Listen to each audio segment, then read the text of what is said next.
সদৌ অসম ছাত্ৰ সন্থাৰ শিৱসাগৰ সাধাৰণ সভাৰ লাইখুটা স্থাপন তলাতল ঘৰৰ বাকৰিত লাইখুটা স্থাপন কৰে অৰ্জুন ভোগেশ্বৰ বৰুৱাই গায়ন বায়ন বিহু সৰ্বধৰ্ম প্ৰাৰ্থনা মহিলাৰ দিহানামৰ মাজেৰে স্থাপন কৰা হয় লাইখুটা সৰ্ববৃহৎ সাংগঠনিক কাৰ্যসূচী সাধাৰণ সভা এবাৰ সাধাৰণ সভা সদৌ শিৱসাগৰ জিলা ছাত্ৰ সন্থাৰ উদ্যোগত শিৱসাগৰ মহকুমা ছাত্ৰ সন্থা শিৱসাগৰ আঞ্চলিক ছাত্ৰ সন্থা আৰু ৰাইজৰ সহযোগত ঐতিহাসিক তলাতল ঘৰ বাকৰি আৰু পৰাগ চলিহা ষ্টেডিয়ামত অনুষ্ঠিত হ'ব। এই সমগ্ৰ কাৰ্যসূচীৰ মূল মণ্ডপৰ আজি লাইখুটা অৰ্জুন ভোগেশ্বৰ বৰুৱাদেৱে তলাতল ঘৰ বাকৰিত আমি প্ৰতিষ্ঠা কৰিছে স্থাপন কৰিছে আৰু ইয়াৰ পূৰ্বে আমি উপৰিপুৰুষসকললৈ সেৱা জনাইছো ফ্ৰাতেৰাৰ ওচৰত জন্মিং বিচাৰি আমি প্ৰাৰ্থনা কৰিছো ধৰ্মীয় পৰম্পৰা অনুসৰি তাই ৰীতি নীতিৰে আমি এই প্ৰাৰ্থনা সমাপন কৰিছো আৰু সৰ্বধৰ্মৰ প্ৰাৰ্থনা অনুষ্ঠিত হৈছে আৰু এই সমগ্ৰ প্ৰক্ৰিয়াৰ যোগেদি আমি সাধাৰণ সভাৰ গোটেই বিষয়বস্তুটো আগবঢ়াই নিবৰ কাৰণে আমি পদক্ষেপ গ্ৰহণ কৰিছো।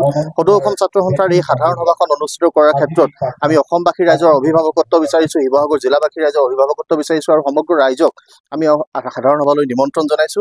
এই সাধাৰণ সভাতে যাতে সদৌ অসম ছাত্ৰ সন্থাই মানুহে বিচৰাৰ ধৰণে ৰাইজে বিচৰাৰ ধৰণে যাতে আমি জাতীয় জীৱনৰ হকে কাম কাজ কৰি যাব পৰাকৈ নতুন বাটৰ সন্ধান কৰিব পাৰো ছাত্ৰ ছাত্ৰীসকলৰ সুৰক্ষিত শৈক্ষিক ভৱিষ্যত সামাজিক আৰ্থসামাজিক বিভিন্ন ধৰণৰ বিষয়ত যাতে আমি জাতীয় জীৱনক বলিষ্ঠৰূপে লৈ যাব পৰাকৈ অসমীয়া জাতিটোক শক্তিশালী জাতিসত্তা হিচাপে অসমৰ দৰবাৰত বিশ্বৰ দৰবাৰত আমি প্ৰতিষ্ঠা কৰিব পৰাকৈ যাতে কাম কাজ কৰি যাব পাৰোঁ তেনেকুৱা ধাৰাৰে কাম কৰিবৰ কাৰণে আমি নতুন বাটৰ সন্ধান কৰিব খুজিছোঁ। এই সকলো দিশতে আমি ৰাইজৰ অভিভাৱকত্ব পুনৰবাৰ কামনা কৰি সকলোকে সাধাৰণ সভাৰ সমূহ কাৰ্যসূচীলৈ আমি নিমন্ত্ৰণ জনাইছোঁ।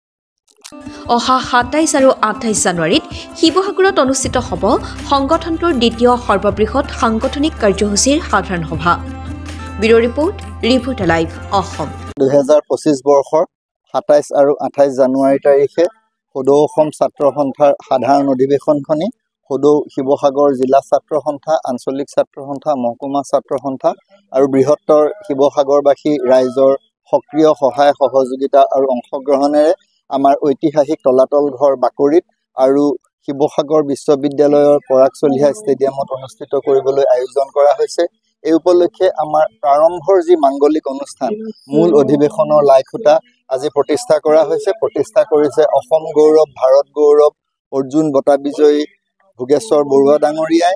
আমি আশা কৰিছো আমাৰ অহা দুদিনীয়া সদৌ অসম ছাত্ৰ সন্থাৰ শিৱসাগৰ সাধাৰণ অধিৱেশনত অসমৰ জাতীয় জীৱনৰ মূল অনুষ্ঠান কেৱল অসমৰে নহয় সমগ্ৰ ভাৰতৰে সৰ্ববৃহৎ ছাত্ৰ সংগঠন সদৌ অসম ছাত্ৰ সন্থাৰ উদ্যোগত অসমৰ জাতীয় জীৱন অসমৰ সামাজিক সাংস্কৃতিক শৈক্ষিক বৌদ্ধিক ক্ৰীড়া জীৱনলৈ এক নতুন পৰিকল্পনা নতুন উদ্যম নতুন সদিচ্ছা আৰু নতুন আঁচনিৰে আমাৰ কৰ্ম আঁচনিৰ আমি ৰূপৰেখা তৈয়াৰ কৰিব পাৰিম। আশা কৰিছো অনাগত দিনবিলাকত সোণালী অসমৰ ভৱিষ্যতৰ বাবে সদৌ অসম ছাত্ৰ সন্থাই আগন্তুক দুদিনীয়া অধিৱেশনতে নিজৰ যি পথ নিজৰ যি পৰিকল্পনা নিজৰ যি অংগীকাৰ পুনৰবাৰ নৱীকৰণ কৰি নতুন উদ্যম নতুন প্ৰয়াসেৰে আগবাঢ়ি যাব। আমাৰ সৈতে আছে সদৌ অসম ছাত্ৰ সন্থাৰ কেন্দ্ৰীয় কাৰ্যনিৰ্বাহক সদস্য তথা আমাৰ অভ্যৰ্থনা সমিতিৰ সাধাৰণ সম্পাদক আৰু সমীৰণ ফুকন আৰু আমাৰ সদৌ শিৱসাগৰ জিলা ছাত্ৰ সন্থাৰ সভাপতি মানৱ হাজৰিকা। আমাৰ দুয়ো তেওঁলোকে আমাৰ যি অগ্ৰগতি প্ৰস্তুতিৰ অগ্ৰগতি সন্দৰ্ভত ক'ব। Reporter live.